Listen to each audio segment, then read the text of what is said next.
Good evening, everyone. And today we are going to continue our volume 3rd of Cracking NTA UGC Net English. And we have already discussed 25 questions. Today we are going to start from 26th and we'll try to finish that. That's going to be a little bit long session. And as I told you, it might go to 2 to 3 hours or minimum at least 2 hours. So anyway, we'll just begin, and I hope everyone is there. And what you have to do, just say hi in the chat box. So we'll start our class right away. Okay, great. So the first thing here is question number 26 is in your screen. If you know the answer, of course answer is written there, but anyway we'll just discuss. So which of the following texts coined the slogan Vande Mataram?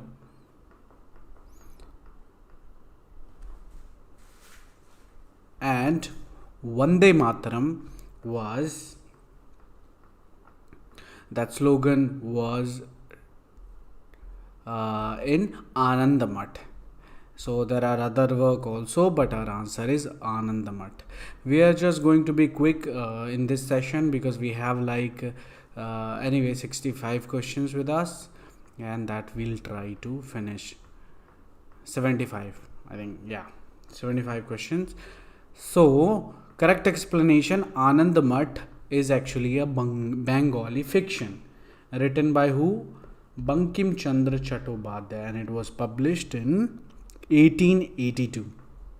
So it is inspired by and set in the background of Sannyasi rebellion, and which was happened when 18th century, late 18th century, and it is considered one of the most important novels in the history of Bengali and Indian literature.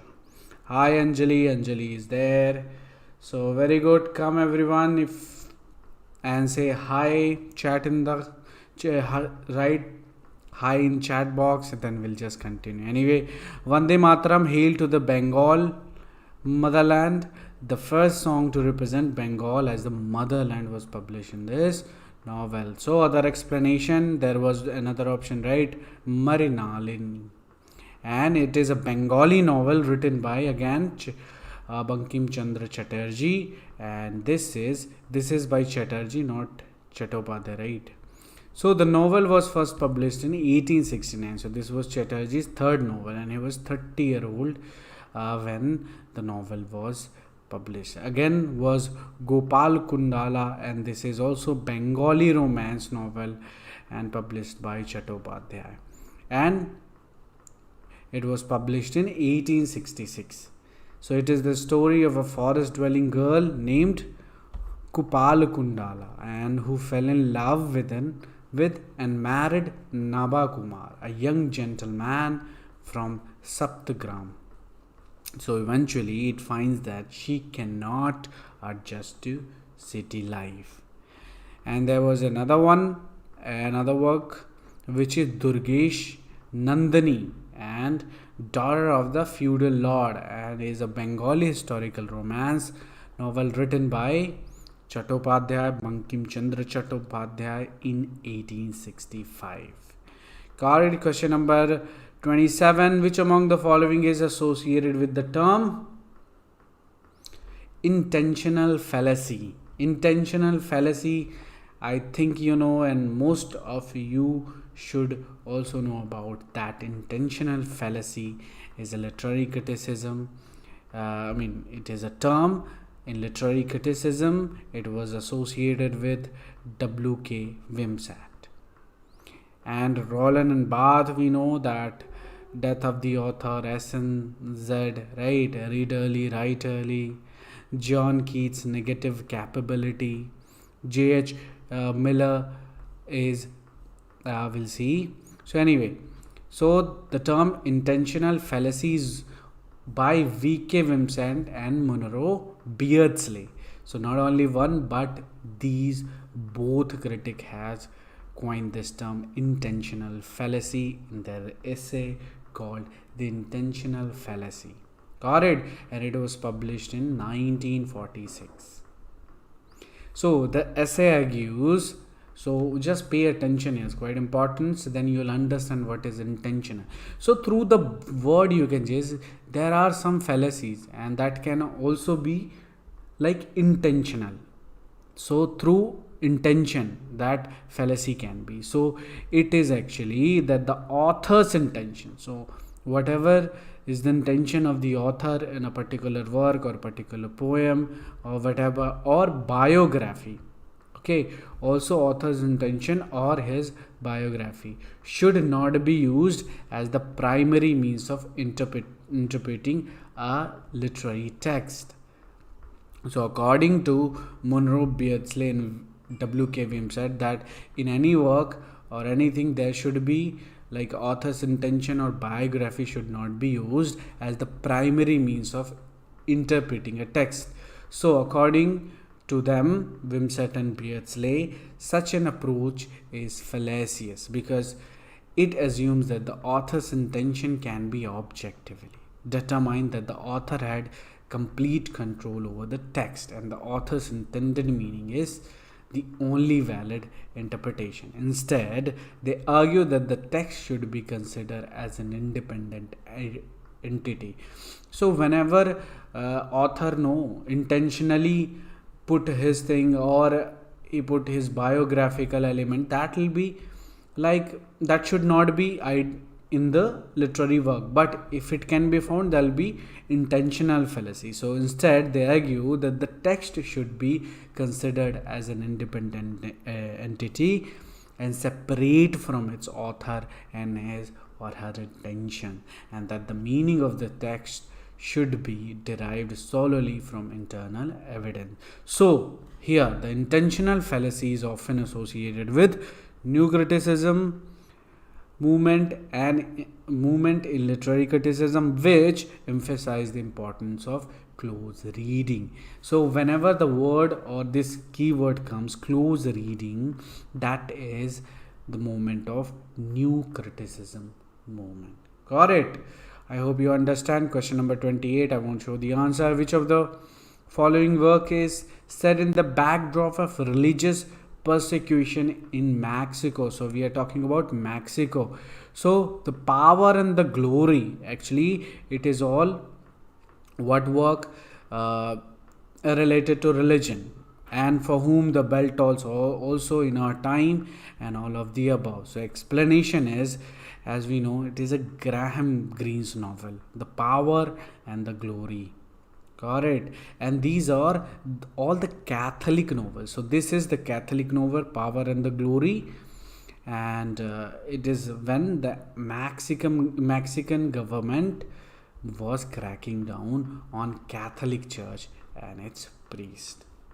For Whom the Bell Toll is by Ernest Hemingway, and it is, remember why these points are there, because in some way they represent the same thing, represent about the war, and about abroad also it is. So in The Power and the Glory they are talking about Mexican government, right? For Whom the Bell Tolls by Hemingway is during the what? Spanish Civil War in the 1930s. That question comes in the Mountain of Central, and in our time is also by Hemingway, and it is a collection of short story, many of which are set in various locations in Europe. So it was not set in like America or all, but also in Europe and United States during World War. Again, we have the keyword. So in all three we had the keyword. So that way we could answer. Who among the following coined the term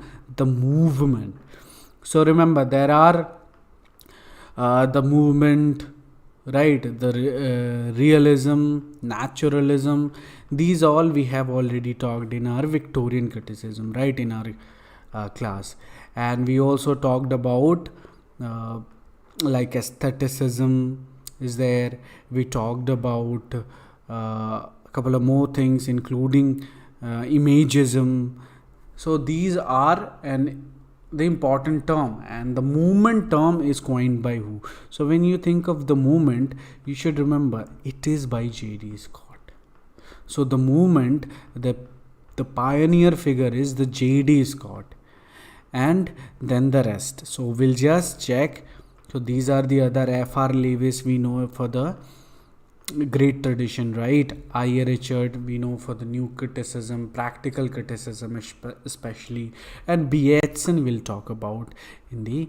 So the movement is a term which was coined in 1954 by J.D. Scott, literary editor of The Spectator, to describe a group of writers including, so remember, Scott is the first one who coined the term, J.D. Scott, and the including author and critic or whoever is there is DJ Enright, John Wayne, Elizabeth Jennings, Thom Gunn, and Robert Conquest. So remember all these are all associated with the movement, and quite important topic in your exam that you will definitely get at least one question based on them. Anyway, you are getting from 2022 continuously till 2023. So there are chances that you will face this question once again. I'm related to it. So the term movement is what?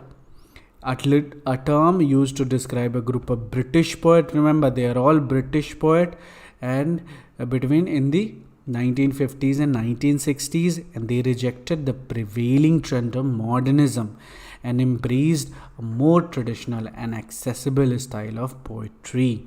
So the term was first used in a review of Robert Conquest's poetry collection called New Lines by the critic A. Alvarez in The Observer in 1956. So the poets associated with the movement included Philip Larkin, Kingsley Amis, Thom Gunn, Elizabeth Jennings, and others. So I hope you got it. So Conquest New Lines.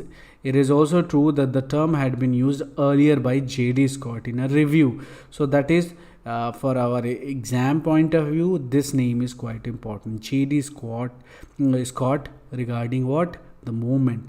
And it was published earlier by J.D. Scott in a review called Elizabeth Jennings. So this was a movement was actually coined in Elizabeth Jennings' poetry, and it was actually from the review of the Elizabeth Jennings poetry in journal called Essay in Criticism, which was published in 90. Equally important.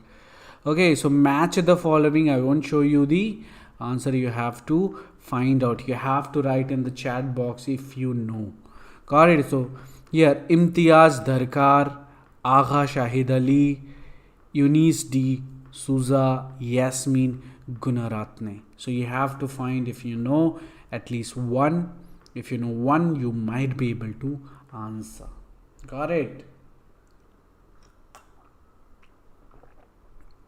And even if you know a little bit about their biographical background, you might be able to answer also.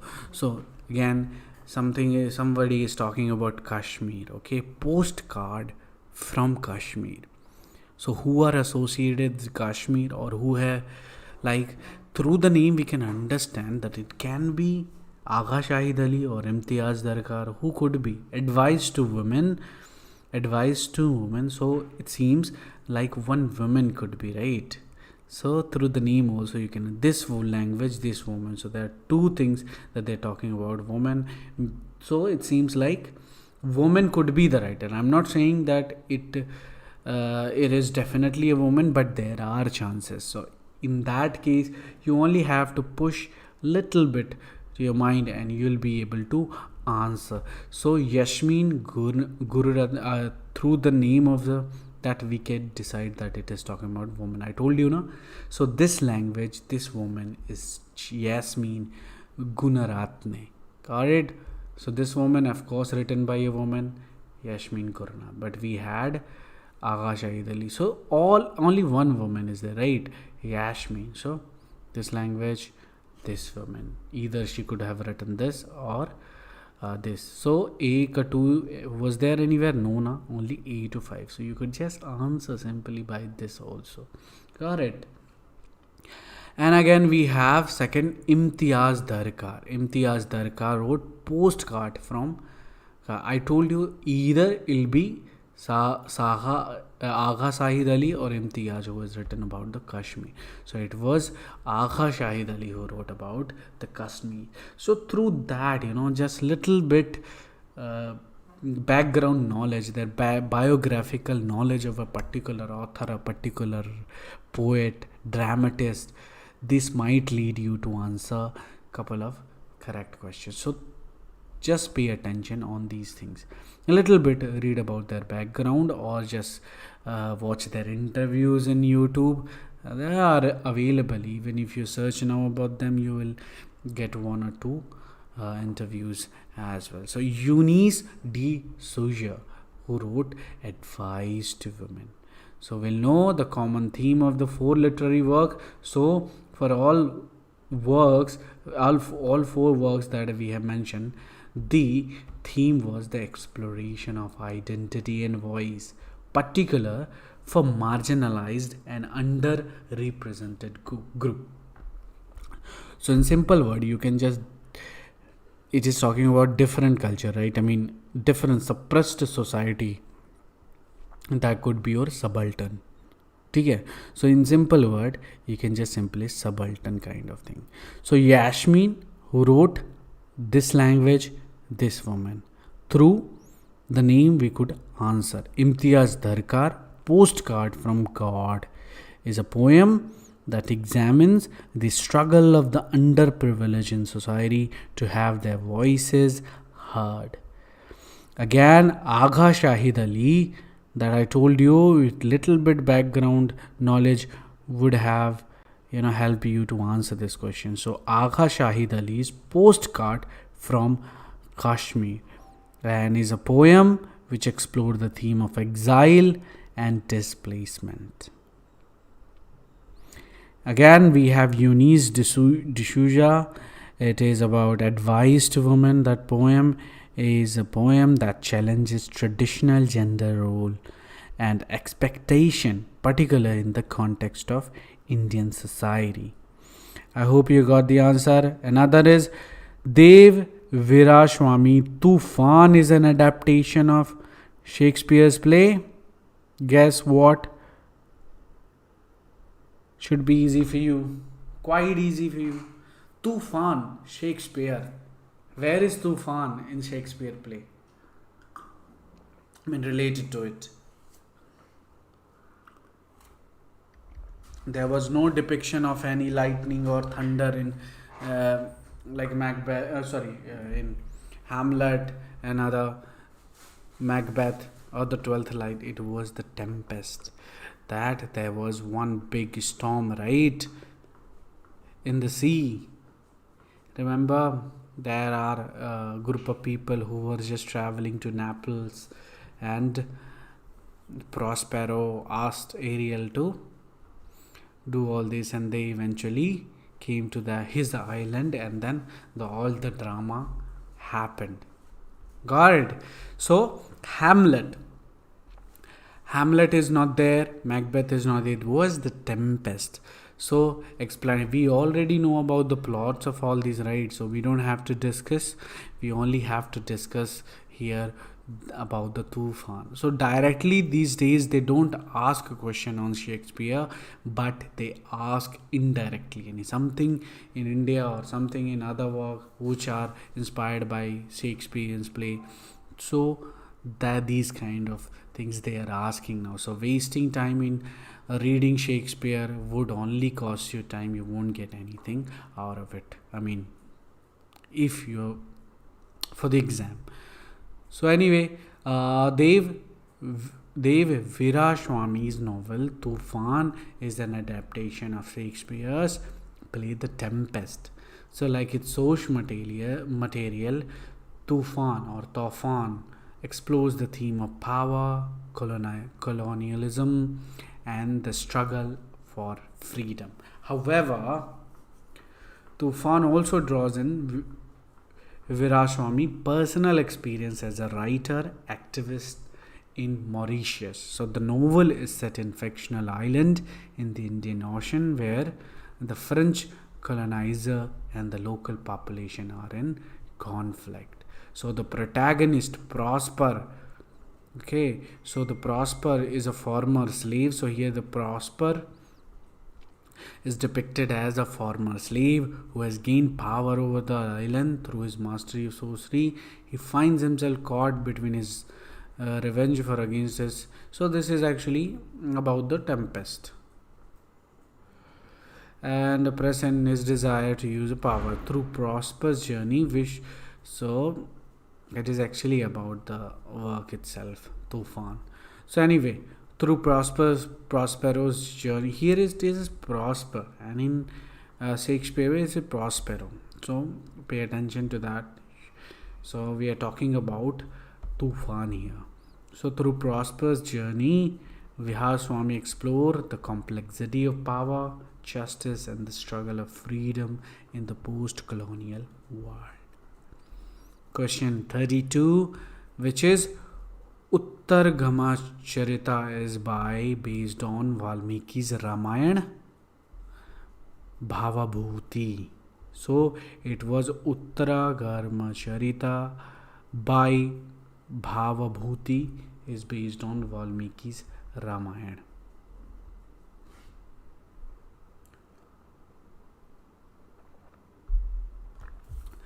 So Bhavabhuti's Uttaragama Charita is a Sanskrit play that is based on the story of the Ramayana. So it is the story of return of Rama and Sita to Ayodhya after an exile. The play tells the story of Rama's exile and his wife Sita's abduction by the demon king Ravana, and the Rama's eventually triumph over. Okay, all the thing that we know. Anyway, in Kannada literature, Vachana movement addressed to what? Progressive value, Vedic themes, Vedantic thoughts, Upanishad ideas. So again, here we are talking about our education. I mean, 10th unit, no, in paper 1. So it is similar to that. But anyway, progressive values. So the Vachana movement, also known as the Lingayat movement, was a social and a religious movement that emerged in the 12th century in what is now the Indian state of Karnataka. So anyway, we talked about question number. So a godiness. So this phrase, Inan godiness, is a phrase used in connection with neoclassical. So of course, neoclassical criticism. Who were in neoclassical? So definitely they're talking about phrase used in connection with neoclassical. It is by Wordsworth. So the term inane godliness is actually used by in preface to lyrical ballads. So that is quite important word that we might have missed while discussing the romantic criticism, right? So pay attention, inane godliness. So this is a preface to lyrical ballad to criticize the artificiality of neoclassical poetry, not to praise it. So Wordsworth was reacting against the dominant poetic of course, that's why he introduced what the new kind of form in poetry, like subject for common man, and also the words, which would common man. So common language, common subject he has taken. So inane godliness is actually in his preface to criticize the artificially. So he said that neoclassical was completely godliness, only like artificiality. So that's why he introduced the other one. So who defined hamartia? Easy, right? As a tragic flaw, like cakewalk for you, Aristotle.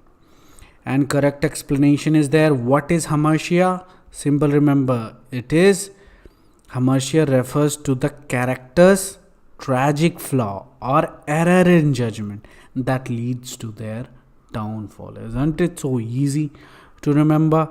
So according to Aristotle, a tragic hero is a character of noble birth and high social status who has a tragic flaw that ultimately leads to their downfall. So this flaw or error in judgment is their hamartia.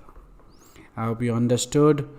So hamartia, it was introduced, he talked about hamartia in poetics, and he argued there that the hero's downfall must be the result of their own action and choices rather than external circumstances. Then the tragedy will complete. So he writes that the tragic hero's downfall should be caused by their hamartia, which is a mistake or error in judgment that they make as a result of their own character flaws. I hope you understand. So, question number. So, I was indignant. I demanded an explanation. Nothing happened. I burst apart. So that statement is made by Franz Fanon. You know Franz Fanon, black, who wrote about the wretched of the earth, right? And his work was so wretched of the earth. Actually, tells you like it must be from there. I was indignant. I demanded an explanation, but they didn't give. Nothing happened, and I burst apart, right? So, and where he said this, he said not in the wretched earth, but the black skin and white mask. So the full was was published. So the quote describes, so this quote, like I was indignant, I demanded an explanation, nothing happened, I burst apart. This quote described the experience of black man who is faced with racism and discrimination in white dominant society. So the man demands an explanation for the mainstream, so the mistreatment he has received from the white people, but receives no response, leading him to feel a sense of frustration, anger, and that eventually causes him to burst apart. Correct. Question number 37. Gautra Bahadur is a writer from Guyanese. So Guyana. He is from Guyana. So Gautra Bahadur is Guyanese American writer and journalist known for her work in the field of narrative nonfiction. So she is the author of the critically acclaimed book Coolie Woman, The Odyssey of Intenture. Correct. So Herman Hesse, Siddharth was originally written in Ved, Sanskrit, right? Easy. No, German. Originally. So Herman Hesse's Siddhartha was originally written in German. So why I said Sanskrit, but I will see. So Hermann Hesse, the author of Siddhartha, was a German Swiss writer who wrote the novel in German. The book was first published in German in 1922 with the title Siddhartha. Eine indische Dichtung. Siddhartha, an Indian poet. It is a novel about a young man named Siddhartha who sets out a spiritual journey to find enlightenment and faith and wisdom. Correct. Question number 39. Brij V. Lal, quite famous for Rama's banishment, right? Deals with the history of Fiji over a time period of what? Banishment. Rama's banishment. With the history of Fiji over a time period of 150 years. 31. So a little bit about it.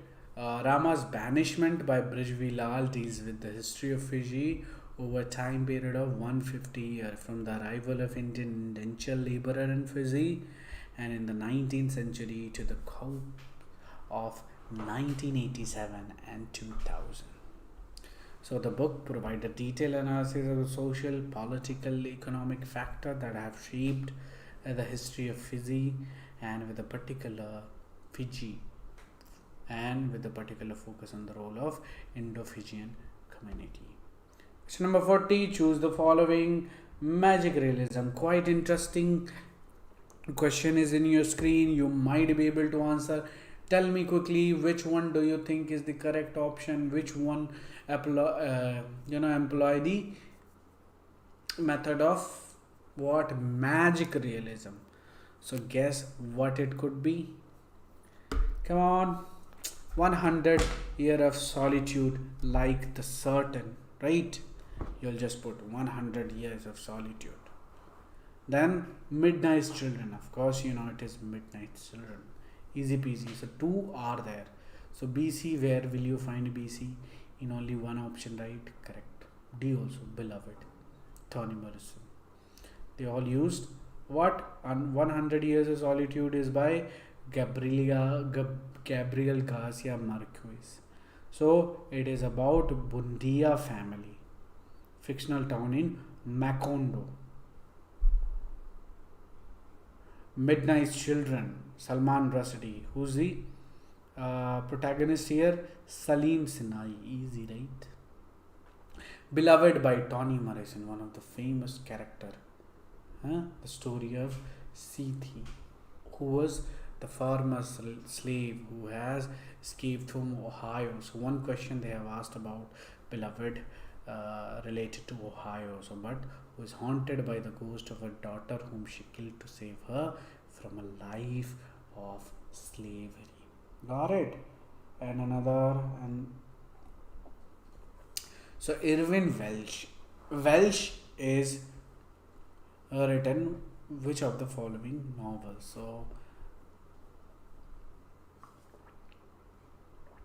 So choose the correct answer from the option. So it seems like A, B and D are written by Irvin Welsh. So we'll just know first about who's Irvin Welsh. Irvin Welsh is a Scottish, right? They are all set in Scottish, all the work.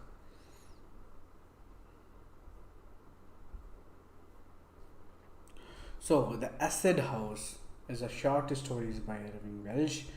Train Spotting, again by Welsh, and his most famous novel, which was published in 1993. Then Filth, which was published in 1998, and the other two are the Beside the Ocean of Time is by Scottish writer George Mackay Brown. So they have started asking about Scottish. So we have to take one class on Scottish literature, right? So anyway, Mavis Belfry, Jake Lacan. So tell me, I won't show anything, and I'm also not looking at what is there. Jake Lacan. So when this word come, what do you think? So I'll tell you a simple about his character. As we know, he was in medical field, right? I mean, psychological and all these things. And he used to tell everything to his barber, and all about his work and all, whatever he does and do, and he liked to go to the barber. And I think there was one incident about it. Anyway, I'll tell you about it later. We don't have much time to brag about it, but got it. So Jack Lacan is what? When you think about Lacan, you think of some word. Psychologically, it will be about ID, right? I mean, it will be about the identity. It will be about some complex, like woman, or it will be like failure, sanal, and whatever is there. These stages.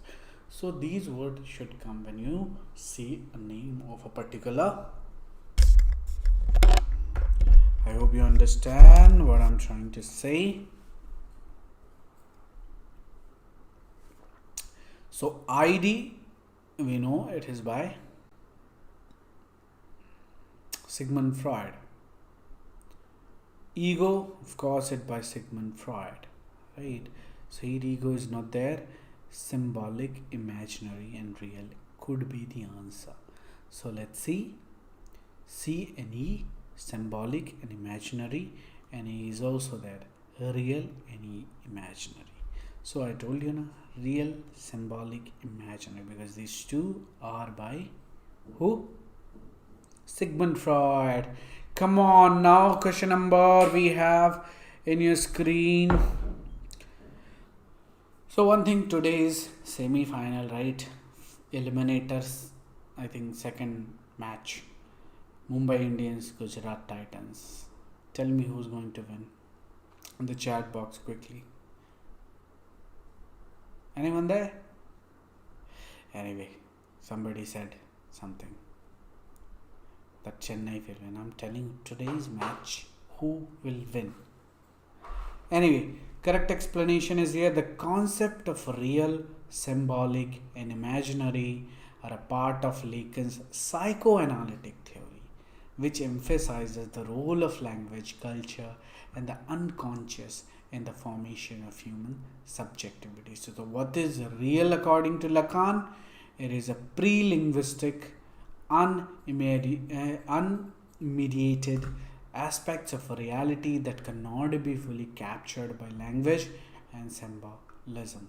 So the symbolic is something is the realm of language, culture, and social norms that mediate our relationship to the world. Is the domain of significance, meaning making, the structure, whatever we see in sign and symbols. No, imaginary is what is the realm of images, representation, and the visual field. It is the domain of fantasy and the idealized self image, and it is necessary component of human subjectivity. So it is where the self ideal is constructed through identification with others and internalization of culture. Excuse me. So ego, we know, not specified by Lacan, but it is by Sigmund Freud, right? And we know what is it? Ego. So the id is your unconscious, instinctual, which is real, and primal derives of Shaikh. This is your true color of your character, id. And the ego is your conscious. When you're conscious about, okay, that should not be right, I should not think about that, it's bad and all this, right? You can share. And then there is superego.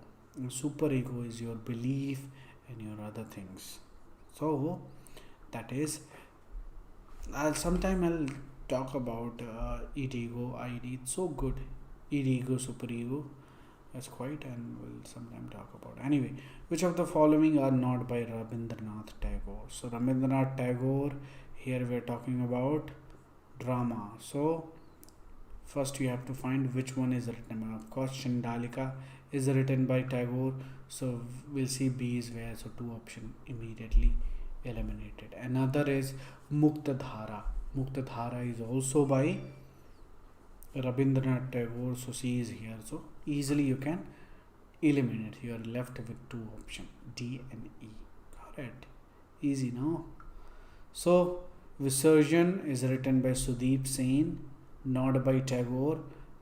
And Visarjan, another, is by Rabindranath Tagore. So B and V, the difference is B and V. So Chandalika is by Tagore, Muktadhara is by Tagore, and Parinita is by Sarath Chandra Chattopadhyay, not Rabindranath Tagore.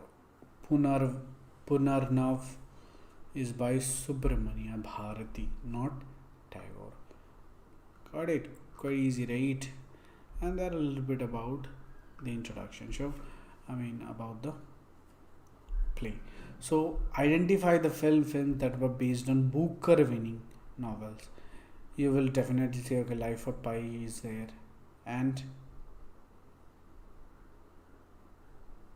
tell me one is definitely there, and the other, if you know, is good. But check A is where only in one option, right? You can just simply answer. You don't have to even look all these. Got it? So correct explanation: Life of Pi, Ian Martel, it is, and it was directed by who? Ang Lee, quite famous, right? The Remains of the Day is by, we know, Kazuo Ishiguro, and that a novel narrated by an English name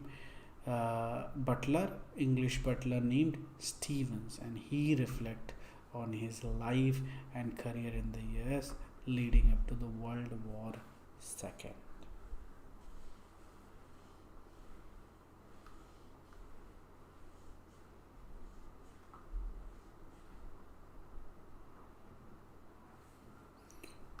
Milkman is by Anna Burns, and The Sellout Biz by Paul Beatty. These all won the Booker Prize, Orwell and Booker Prize. These all two work, but film was not made based on these works.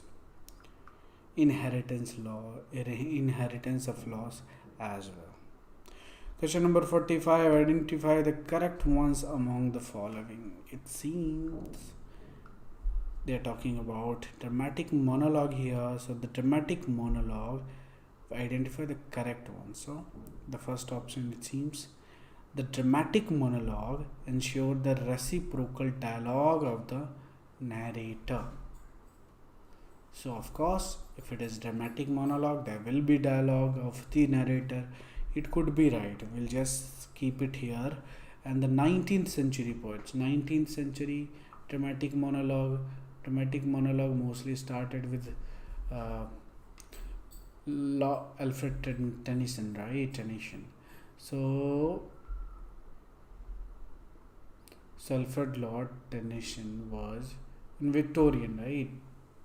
So 19th century, correct.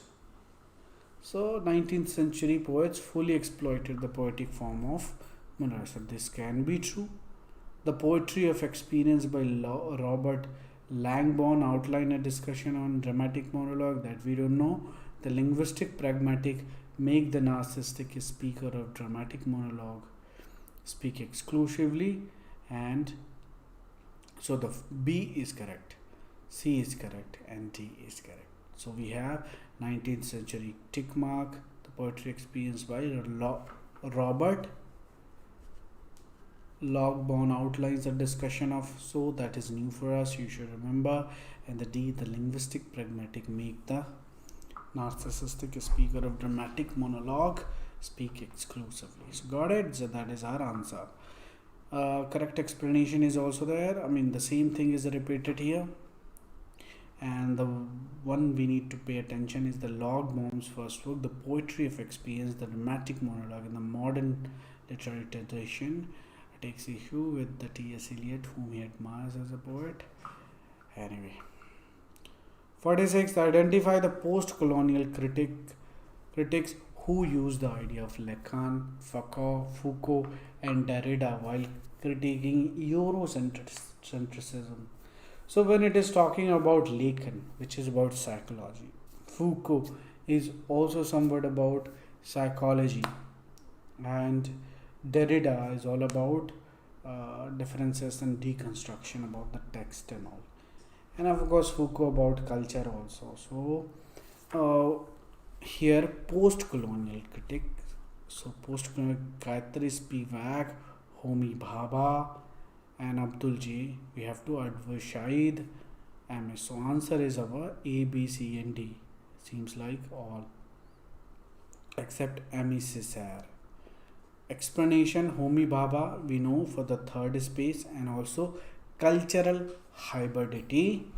Okay, and of course which colonial power relation are characterized by a split subjectivity. Gayatri Spivak we know for the subaltern, easy right, for the marginalized society, and Abdul Jan Muhammad used the idea of Derrida to critique the ways which Eurocentric discourse construct a binary opposition between the West and the non-West.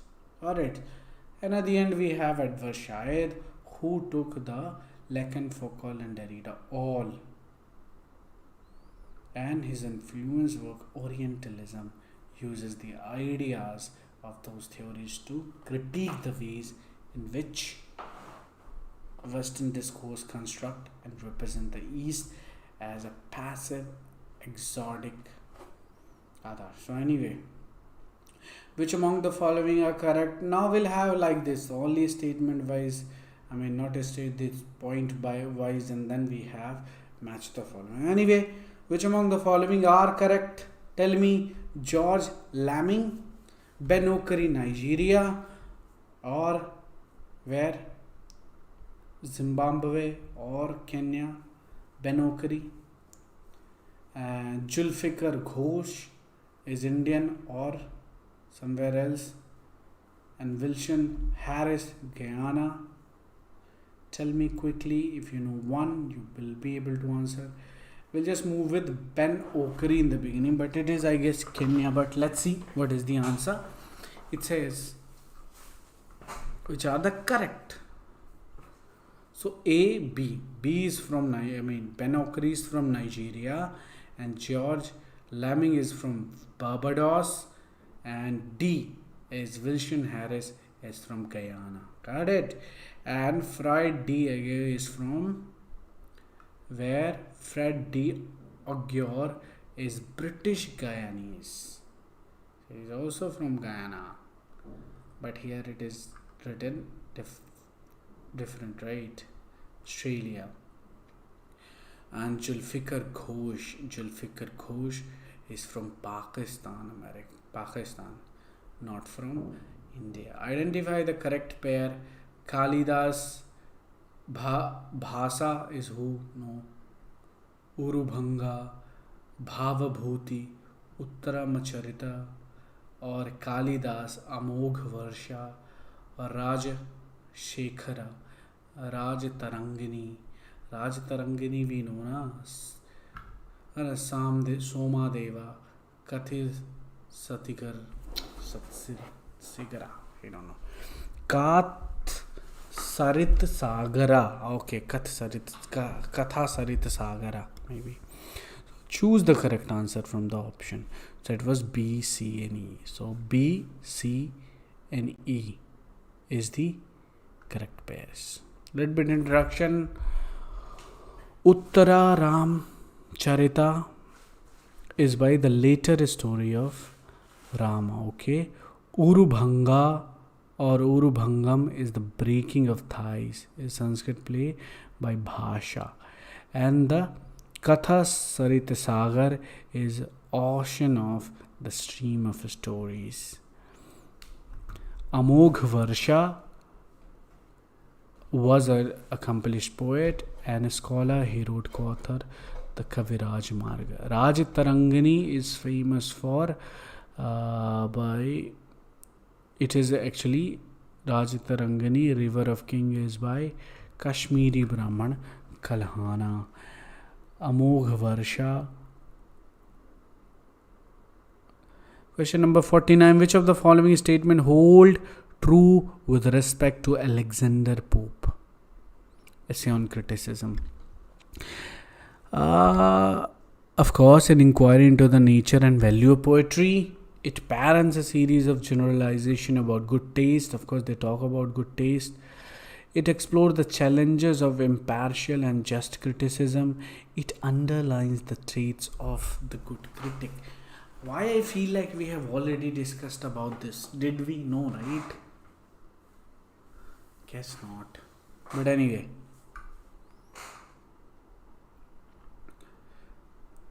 B, C, and D. So B. An inquiry into the nature and value. It is fair description of the essay, but it is not entirely true. Why?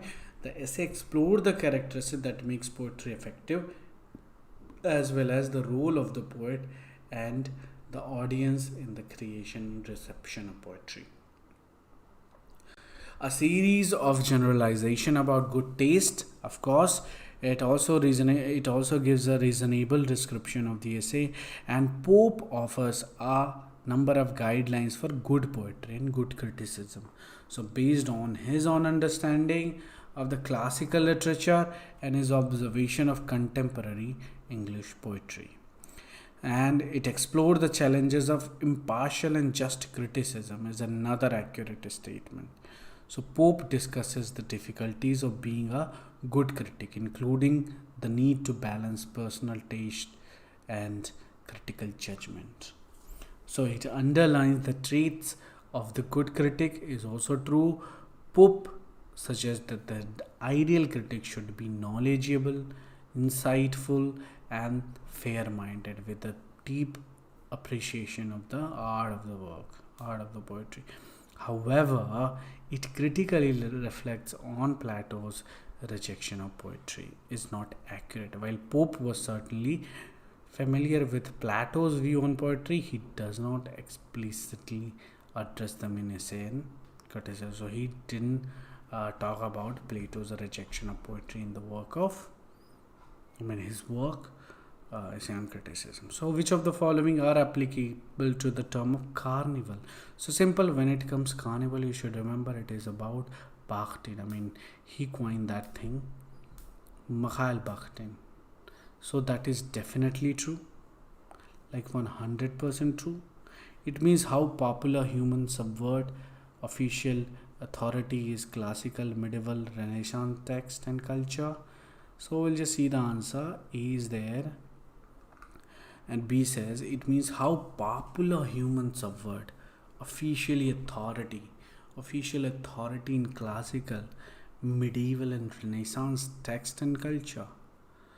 It overturns the establishment of hierarchy and creates a popular democratic counter. Our answer is A, B, and of course C. So it overturns the established hierarchy and creates a popular and democratic counterculture.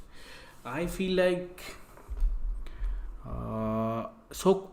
total 50 question is done. Can we just again they are talking about carnival? That's nice. Follow-up question you're getting now. That's cool. So there are three statements. It is the explanation. So the concept of carnival was indeed elaborated by the Russian literary critic. Remember, concept carnival, Mikhail Bakhtin, and term is by the festive period of time, usually occurring before the Christian season of Lent. Statement C, establishment of hierarchy and creating a space of popular and democratic counterculture. And we have question number 51. Which of the following are the premises of post-colonial criticism? So we are here talking about post-colonial. I think we should wind up the class now, because anyway we won't be able to finish 50 more questions, because we are going a little bit slow. It requires time to understand. I was thinking I'll just read out the question and then just small answer, but tomorrow we can do that. So tomorrow I'll see you around. I'll try to finish this tomorrow as soon, if possible. But anyway, you just take a rest. I'm also feeling a little bit sleepy because I didn't have enough sleep last night. So I'm thinking about taking rest, at least one short nap. You should too, and I'll see you. I'll share the link in your WhatsApp group and we'll talk about it. Okay, we'll try to solve the rest of the questions that we are leaving behind right now. So bye bye and have a good day.